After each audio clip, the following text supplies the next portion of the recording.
जय श्री कृष्णा। राधे राधे दोस्तों आज मैं आप लोगों को लड्डू गोपाल की एक चकित कर देने वाली बिल्कुल सत्य लीला कथा सुनाऊंगी, जिसे सुनकर आप सभी यह समझ पाओगे कि लड्डू गोपाल मात्र एक मूर्ति नहीं है जिन्हें हम अपने घर में विराजित कर मनमानी व्यवहार करें। लड्डू गोपाल का शिव विग्रह कोई सजाने की वस्तु नहीं है जिसे हम मंदिर में सजा सके।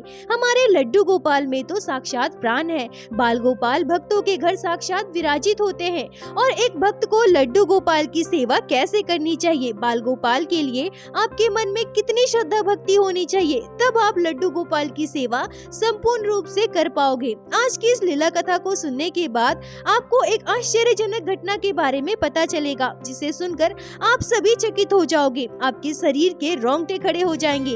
एक भक्त का लड्डू गोपाल के साथ किया गया यह असहनीय व्यवहार जानकर आप भी अचंभित हो जाओगे। दोस्तों आज की यह लीला कथा हमारे साथ शेयर की है हावड़ा में रहने वाली नीतू राय जी ने। नीतू जी हमसे कहती हैं कि मेरी शादी को मात्र 2 साल हुए हैं। मेरा मायका हावड़ा में और मेरा ससुराल वर्धमान में है। यह घटना मेरे साथ तब घटी जब मैं कॉलेज में पढ़ा करती थी। नीतू जी कहती हैं कि जब मैं कॉलेज में एडमिशन करवाई थी उस समय मेरी एक सहेली बनी थी जो मेरे साथ एक ही क्लास में पढ़ती थी। उसका नाम शावनी था। धीरे धीरे मेरी शावनी से बहुत अच्छी जान पहचान हो गई। हम दोनों बहुत अच्छे दोस्त बन गए। हमने एक ही जगह पर कोचिंग ज्वाइन किया, एक ही जगह पर कंप्यूटर क्लास ज्वाइन किया। अब हम अधिकतर समय एक दूसरे के साथ रहते थे। धीरे धीरे हमारी दोस्ती बहुत गहरी हो गई। अब मैं भी शावनी के घर आती जाती थी और शावनी भी मेरे घर आती जाती थी। नीतू जी कहती है कि हम तो पश्चिम बंगाल के ही मूल निवासी है, पर शावनी उड़ीसा की रहने वाली थी। यहाँ हावड़ा में उसके पापा जॉब करते थे, इसलिए वर्षों से वो लोग यही रहते हैं, पर अपने गाँव उनका आना जाना होता है। तभी एक दिन शावनी मुझसे कहती है कि नीतू हमारे घर आना, कल हमारे घर में मम्मी ने पूजा रखवाई है। नीतू जी कहती है कि मैं शावनी से पूछती हूँ कि किस चीज की पूजा। तभी शावनी कहती है कि तुम्हें तो पता है ना कि मेरी दादी माँ की मृत्यु हो चुकी है और मेरी दादी लड्डू गोपाल और जगन्नाथ देव जी की सेवा करते थे। तो अब दादी तो नहीं है और दादाजी से लड्डू गोपाल की सेवा नहीं हो पा रही है, इसीलिए मम्मी लड्डू गोपाल और जगन्नाथ देव जी को हमारे घर लेकर आई है, तो उसी के लिए छोटी सी पूजा रखवाई है। तुम जरूर आना और अपनी मम्मी को साथ लेकर आना। नीतू जी कहती है कि उसके अगले दिन मैं और मेरी मम्मी शावनी के घर गए। वैसे तो मैं अपने घर के आसपास कईयों के घर लड्डू गोपाल को विराजित देखी थी, पर उस दिन मैंने पहली बार शावनी के घर में लड्डू गोपाल की संपूर्ण सेवा देखी। स्नान से लेकर श्रृंगार तक, श्रृंगार से लेकर बाल गोपाल को भोग लगाना, यह संपूर्ण सेवा विधि अच्छी तरह से मैंने शावनी के घर ही देखी थी। शावनी के लड्डू गोपाल थोड़े बड़े साइज के 8 नंबर के थे। बहुत ही सुंदर श्रृंगार किया हुआ था। पीले रंग का वस्त्र पहनाया था, पीले रंग की पगड़ी पहनाई थी, जिसमें बाल गोपाल बहुत सुंदर लग रहे थे। साथ ही साथ जगन्नाथ देव जी भी थे, उनका श्रृंगार भी बहुत प्यारा था।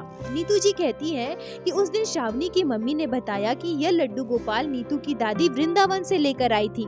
दादी बहुत प्यार से लड्डू गोपाल की सेवा करती थी, बिल्कुल बच्चे की तरह उनका ध्यान रखती थी। पर अब तो वो नहीं है, तो लड्डू गोपाल की सेवा तो शावनी की मम्मी को ही करनी है ना, इसलिए वो बाल गोपाल को अपने घर लेकर आई है। नीतू जी कहती है कि उस दिन सुबह से लेकर शाम तक हम श्रावणी के घर ही रुके थे। मैंने यह भी देखा था कि सुबह से शावनी की मम्मी समय समय पर लड्डू गोपाल को भोग लगा रही थी। गर्मी का समय था तो बाल गोपाल के लिए पंखा भी लगाया था। घर में जब पूजा पाठ हो गया, बाल गोपाल को भोग लगा दिया, तो दोपहर के समय लड्डू गोपाल के वस्त्र बदलकर सूती के वस्त्र पहनाए गए। घर में जब पूजा पाठ हो गया, बाल गोपाल को दोपहर का भोग लगा दिया, उसके बाद लड्डू गोपाल के सारे वस्त्र बदलकर उन्होंने सूती के आरामदायक वस्त्र पहनाए। वैसे तो मैंने पहले भी लड्डू गोपाल को दूसरे के घर विराजित देखा है, पर बाल गोपाल की नित्य सेवा इस तरह से की जाती है, बाल गोपाल का इतना ध्यान रखा जाता है, ये सब चीजों के बारे में मुझे जानकारी नहीं थी। आज मैंने पहली बार सब कुछ देखा तो मुझे बहुत अच्छा लगा। अब मैं और शावनी कॉलेज में मिलते थे तो शावनी मुझे लड्डू गोपाल के बारे में बताती थी, और सच कहूँ तो बाल गोपाल के बारे में सुनना, उनके बारे में ज्यादा से ज्यादा जानना मुझे बहुत अच्छा लगता था। अब मैं कभी कभी शावनी के घर जाती थी तो लड्डू गोपाल के लिए कुछ न कुछ लेकर जाती थी। उनके भोग के लिए कभी पेड़े तो कभी लड्डू, या फिर कुछ नहीं तो मैं चॉकलेट ही लेकर चली जाती थी। शावनी को जब लड्डू गोपाल के लिए कुछ शॉपिंग करना होता था तो हम दोनों साथ ही बाजार जाते थे। बाल गोपाल के लिए सुंदर सुंदर पोशाक खरीदते थे।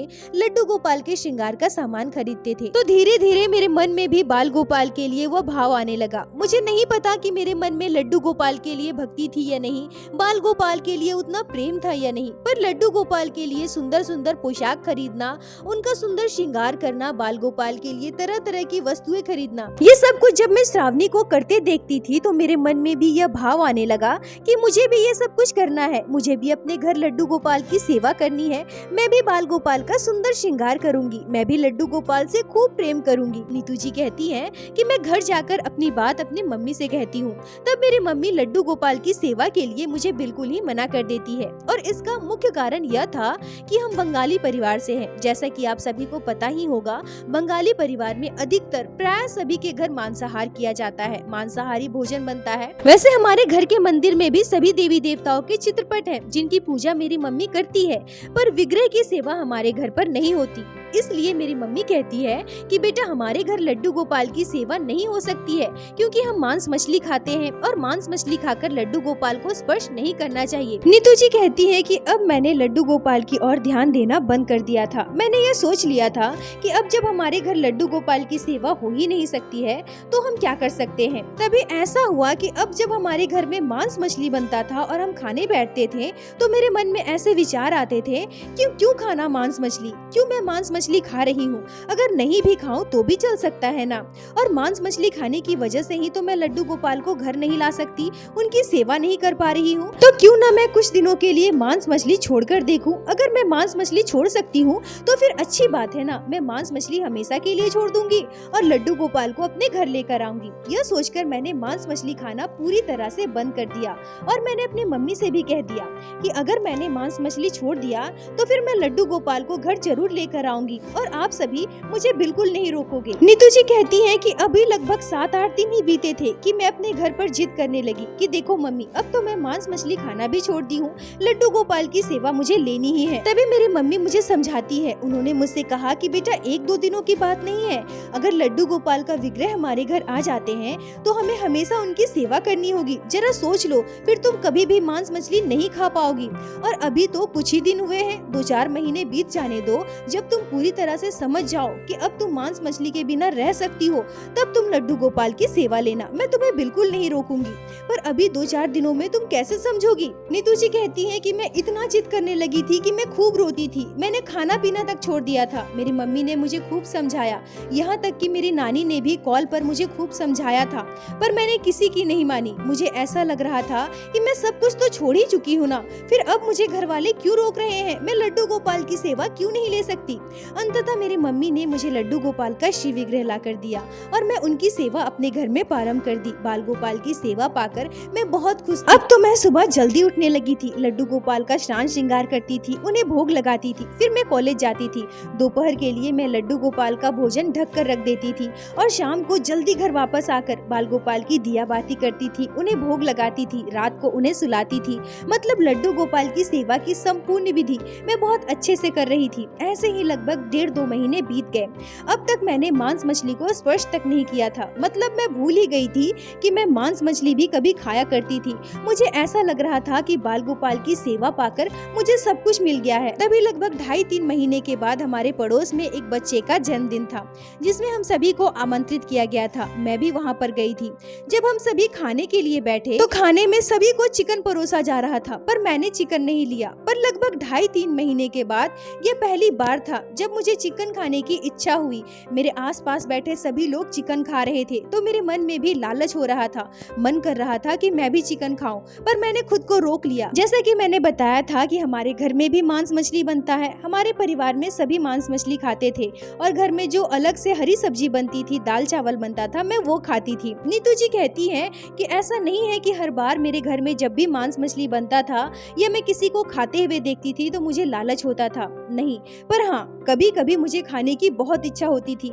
हमारे घर में भी कभी कोई मेहमान आए तो मांस मछली ही बनता था, तब भी मुझे खाने की इच्छा होती थी। और क्योंकि हमारे परिवार में मांस मछली खाया जाता है तो हमारे नाते रिश्तेदार अधिकतर सभी मांस मछली खाते हैं। तो कोई अगर हमारे घर आए और उन्हें पता चलता था कि मैं मांस मछली खाना छोड़ दी हूँ तो मुझे सब यही समझाते थे कि अरे अभी से तुमने मांस मछली छोड़ दिया, अरे अभी तो पूरा जीवन बाकी है, कल को ससुराल जाओगी, पता नहीं कैसा परिवार मिलेगा, तुम कैसे मैनेज करोगी, अभी से छोड़ने की क्या जरूरत है। तो फिर ये सारी बातें भी मेरे दिमाग में चलने लगी थी। मैंने तो ये संकल्प लिया था कि अब मैं मांस मछली छोड़ चुकी हूँ, अब मैं आजीवन मांस मछली का सेवन नहीं करूंगी, लड्डू गोपाल की सेवा करूंगी।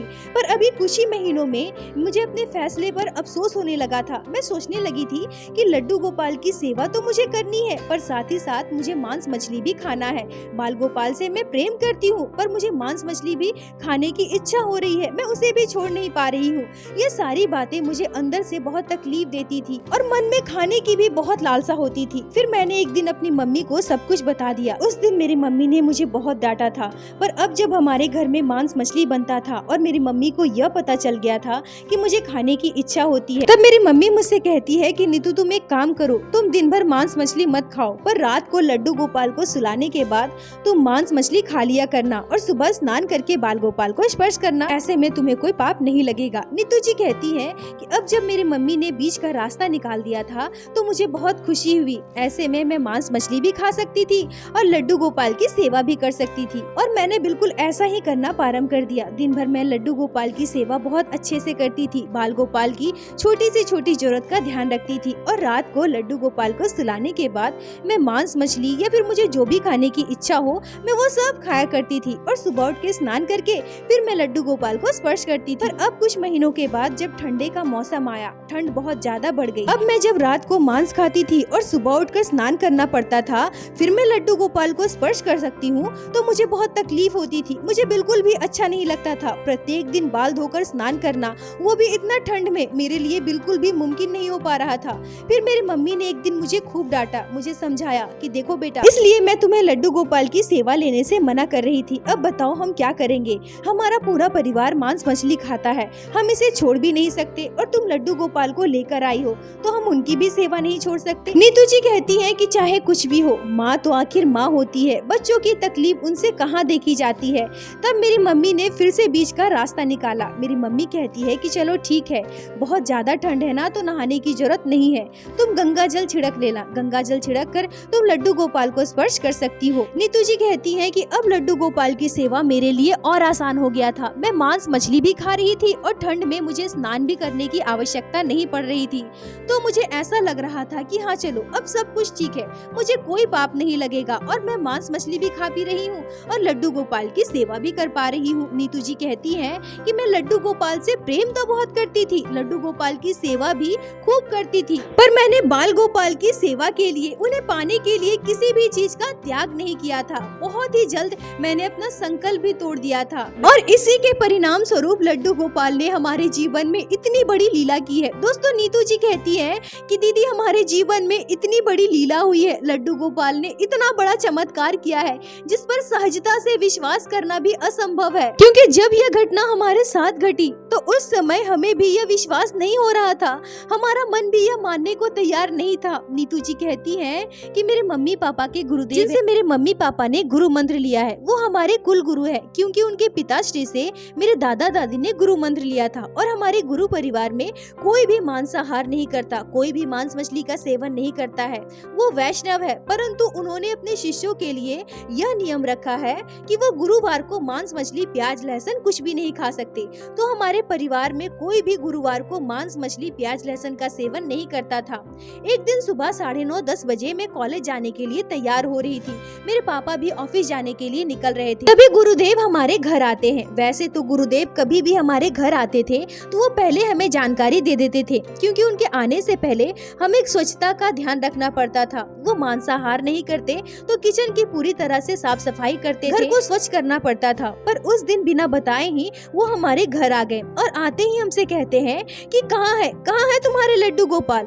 उनकी यह बातें हैरान कर देने वाली, क्योंकि गुरुदेव को कैसे पता कि हमारे घर लड्डू गोपाल विराजित है। हमने लड्डू गोपाल की सेवा ली है, उन्हें तो हमने बताया ही नहीं। तभी मैं उन्हें हमारे घर के मंदिर में लेकर गई, जहाँ बाल गोपाल का शान श्रृंगार करके मैंने उन्हें भोग लगाया था। तभी गुरुदेव मेरे मम्मी पापा को मंदिर में बुलाते हैं और उन्होंने जो बात कही उसे सुनकर हम सभी चौंक गए, हमारे रोंगटे खड़े हो गए। दोस्तों, नीतू जी कहती है कि गुरुदेव कहते हैं हैं कि आपके घर विराजित लड्डू गोपाल कोई साधारण कृष्ण की मूर्ति है क्या, जो आप लोग ऐसा व्यवहार कर रहे हैं? लड्डू गोपाल का विग्रह में प्राण होता है, शिशु के रूप में वो भक्त के घर विराजित होते हैं। क्या आप लोगों को इस बात का ज्ञान नहीं है? लड्डू गोपाल की सेवा लेने से पहले क्या आप लोगों ने इस बात का विचार नहीं किया है? आप लोग मांस मछली खाते हैं और लड्डू गोपाल की सेवा करते हैं। आप लोग भगवान का मजाक बना कर रखे हैं क्या? भगवान की सेवा को आप लोगों ने समझा क्या है? दोस्तों, नीतू जी कहती है कि दीदी, गुरुदेव ये सारी बातें हमें भगवत आवेश में कह रहे थे। ऐसा लग रहा था मानो उनके मुख से भगवान श्री कृष्ण ही बुलवा रहे हैं। हम सभी बहुत डर चुके थे। बिल्कुल भागवत आवेश में आकर वो दहाड़ते हुए वो सारी बातें हमसे कह रहे थे। उनकी दहाड़ से, उनकी बात सुनकर हमें बहुत डर लग रहा था। तभी मेरी मम्मी कहती है कि गुरुजी आप बताओ तो क्या बात है, आप बताओगे नहीं तो हमें पता कैसे चलेगा कि हमारी भूल क्या है।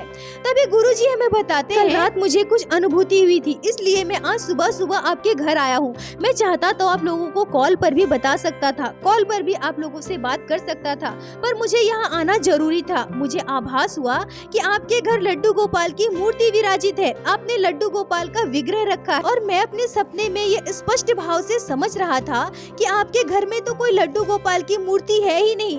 तभी मुझे यह पूर्ण रूप से आभास होता है कि आपके घर लड्डू गोपाल का श्री विग्रह है और आप लोग मांस मछली खाते हैं, जिनसे लड्डू गोपाल को तकलीफ होती है। और आप लोग मानो या ना मानो, पर मैं ये भगवत अनुभूति से कह रहा हूँ, मैं ये महसूस कर पा रहा हूँ कि आपके लड्डू गोपाल खुश नहीं है। पर ये लड्डू गोपाल भगवान श्री कृष्ण की ही आज्ञा है जो मुझे आज आपके घर आना पड़ा है, नहीं तो मैं इतनी ठंड में सुबह सुबह निकलकर आपके घर नहीं आता। ऐसे मांस मछली खाकर इन्हें स्पर्श मत कीजिए, बहुत बड़ा पाप लग रहा है आप लोगों को। सेवा कीजिए, सेवा करने में कोई बुराई नहीं है, पर साथ ही साथ आपको इस बात का भी ध्यान रखने की आवश्यकता है कि आप पुण्य के बदले कहीं पाप तो नहीं कर रहे हैं। क्या आपके परिवार के लिए यह उचित होगा? नीतू जी कहती है कि हमारे परिवार में सभी अबाक थे, मुंह से एक शब्द नहीं निकल रहा था। हम कुछ समझ ही नहीं पा रहे थे कि गुरुदेव को ये सारी बातें कैसे पता है। उन्हें जरूर हमारे लड्डू गोपाल ने अनुभूति कराई है, क्योंकि बिना अनुभूति उन्हें इन सारी बातों का पता कैसे चलेगा। मुझे अपने किए पर बहुत शर्मिंदगी था, बहुत अफसोस हो रहा था। मैंने आखिर ऐसा किया ही क्यों? मेरी मम्मी रो रही थी। तभी मेरी मम्मी रोते हुए गुरुदेव से कहती है कि गुरुदेव, नीतू लड्डू गोपाल को जिद करके घर लेकर आई है और मुझे आज बहुत शर्म आ रही है, बहुत दुख हो रहा है। हमारे घर में लल्ला खुश नहीं है, हमारे लल्ला को तकलीफ हो रही है। ठाकुर जी इतने दुखी है जो उन्होंने आपको अनुभूति कराई, क्योंकि उन्हें पता था कि आप गुरुदेव हैं। आपकी आज्ञा का अमान्य हमारे परिवार में कभी नहीं होता है। दोस्तों, नीतू जी कहती है कि गुरुदेव हमें समझाते हैं कि देखो बेटा, भगवान आपसे कुछ नहीं चाहते, वो बस आपका प्रेम चाहते हैं। वो साक्षात आपके घर में विराजित है। जिस दिन आप उन्हें घर लेकर आई थी ना, उसी दिन उनमें प्राण आ गए थे। वो आपके घर में है, यह बात आप मानिए। आप मांस मछली खाओगे, फिर लड्डू गोपाल को स्पर्श करोगे, तो क्या यह आपके अच्छे कर्म बनेंगे? उसका फल क्या आपको मिलेगा? मांस मछली खाइए, कुछ भी करिए, ये आपके कर्म है, आपको इसका फल भोगना पड़ेगा। परंतु अब आप लड्डू गोपाल की सेवा ले ली है, तो इस बात का तो ध्यान रखना पड़ेगा ना कि आपके घर लड्डू गोपाल विराजित है। आपको सोच समझकर लड्डू गोपाल की सेवा लेनी चाहिए थी। नीतू जी कहती है कि हमारे गुरुदेव बहुत अच्छे हैं, बिल्कुल परिवार की तरह हमें मानते हैं। पहले तो उन्होंने लड्डू गोपाल की पूरी बातें हमें भगवत आवेश में बताई थी। ऐसा लग रहा था मानो भगवान श्री कृष्ण उनके ऊपर विराजित होकर उनके मुंह से ये सारी बातें कहलवा रहे हैं।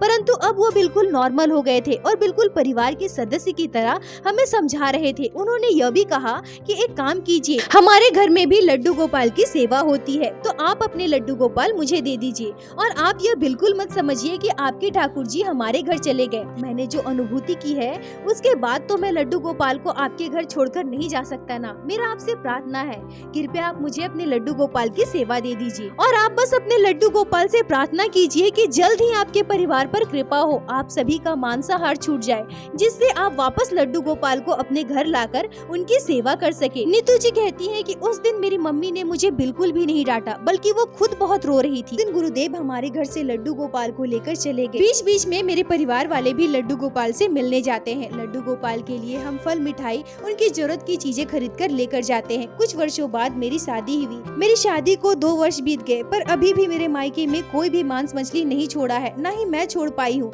जो मैं लड्डू गोपाल को अपने पास लेकर आऊँ, उनकी सेवा करूँ, और यहाँ तक कि जिस परिवार में मेरी शादी हुई है, मेरे ससुराल में भी सभी मांस मछली खाते हैं। दोस्तों, नीतू जी कहती है कि दीदी, कुछ ही समय के लिए लड्डू गोपाल हमारे जीवन में आए और हमारे हाथों शायद इतना बड़ा पाप होना लिखा था, इतना बड़ा अधर्म होना था, जो कुछ ही समय में इतनी बड़ी घटना हमारे घर पे घट गई। दोस्तों, नीतू जी साथ ही साथ यह भी कहती है कि दीदी, मैंने बहुत साहस करके आज आपके साथ यह घटना शेयर की है। मुझे पता है कि इस लीला कथा को सुनने के बाद बहुत सारे भक्त बहुत गलत बोल सकते हैं, पर मैं क्या करूं? जब तक भगवान की कृपा ना हो, लड्डू गोपाल ना चाहे, शायद मैं अपनी इन बुरी आदतों को नहीं छोड़ सकती। नीतू जी कहती है कि दीदी, मैं वीडियो को देख रहे सभी भक्तों से हाथ जोड़कर बस यही प्रार्थना करती हूँ कि जो भूल मुझसे हुई है और अब भी मैं जो गलती कर रही हूँ, उससे बाहर निकलने के लिए आप सभी मेरे लिए प्रार्थना कीजिए कि लड्डू गोपाल ठाकुर जी मुझ पर कृपा करें। मैं बस उस दिन का इंतजार कर रही हूँ जब मैं पूरी तरह से शुद्ध होकर बाल गोपाल की सेवा फिर से लूंगी। दोस्तों, नीतू जी मुझसे यह भी कहती है कि दीदी, आप सभी भक्तों से मेरी ओर से एक प्रार्थना जरूर करना कि वो कमेंट में मुझे अपनी राय अवश्य दे। दोस्तों, इस घटना पर मैं क्या कहूँ, शायद मुझ में इतना ज्ञान नहीं है जो मैं किसी को सही या गलत कह सकूं, पर मैं अपने लड्डू गोपाल से बस एक ही प्रार्थना करूंगी कि हे मेरे ठाकुर जी, भले ही हम में 1000 बुराइयां हैं, हम 1000 गलतियां करते हैं, पर हम सभी आपके संतान हैं। हमें सही रास्ते पर रहना आपका ही दायित्व है ठाकुर जी। हम सभी आपके ही भरोसे हैं। हे मेरे लड्डू गोपाल, मुझे यह भी पता है कि आप जो चाहते हैं वही होता है, आप जो चाहते हैं वही हमसे करवाते हैं। हे मेरे लड्डू गोपाल, मेरे कृष्ण कन्हैया, मेरे बाल गोपाल, हम भक्तों की बुरी आदतों से रक्षा करें, बुरे कर्मों से हम सभी भक्तों को बचाएं मेरे ठाकुर जी। हे मेरे लड्डू गोपाल, अपनी कृपा दृष्टि हम सभी भक्तों पर बनाए रखे। दोस्तों, इस घटना पर आपके क्या विचार है, आपके क्या राय है, कमेंट में जरूर बताएं। मुझे आप सभी के कमेंट का इंतजार रहेगा और साथ ही साथ नीतू जी को भी आप सभी के कमेंट का बेसब्री से इंतजार रहेगा। प्रत्येक दिन की भांति लीला कथा के अंत में मैं आप सभी भक्तों से हाथ जोड़कर बस यही प्रार्थना करूंगी कि ठाकुर जी की भक्ति कीजिए, लड्डू गोपाल की सेवा कीजिए, नाम जाप कीजिए और एक बार मेरे साथ प्रेम से कहिए, बोलो बाके बिहारी लाल की जय, लड्डू गोपाल की जय, जय जय श्री राधे। दोस्तों, यदि आप लोगों को आज की यह लीला कथा अच्छी लगी हो, आपके हृदय को स्पर्श की हो, तो कृपया वीडियो को लाइक करके अपने दोस्तों के साथ शेयर अवश्य करें, जिससे बाकी भक्त भी लड्डू गोपाल की इस अद्भुत लीला कथा को श्रवण कर सके। और हमारे चैनल को सब्सक्राइब करें, जिससे प्रतिदिन आप लोग हमारे चैनल पे श्री बाके बिहारी श्री लड्डू गोपाल की लीला कथा सुन सके। दोस्तों, यदि आपके जीवन में घटी हो कोई भी चमत्कारी घटना या लड्डू गोपाल ने कभी भी की हो कोई भी लीला जिसे आप हम सभी के साथ शेयर करना चाहते हैं, तो कृपया हमें इंस्टाग्राम पे मैसेज करें। हम आपसे कांटेक्ट करेंगे और आपकी उस लीला कथा को हमारे चैनल पे बाकी सारे भक्तों के साथ शेयर अवश्य करेंगे।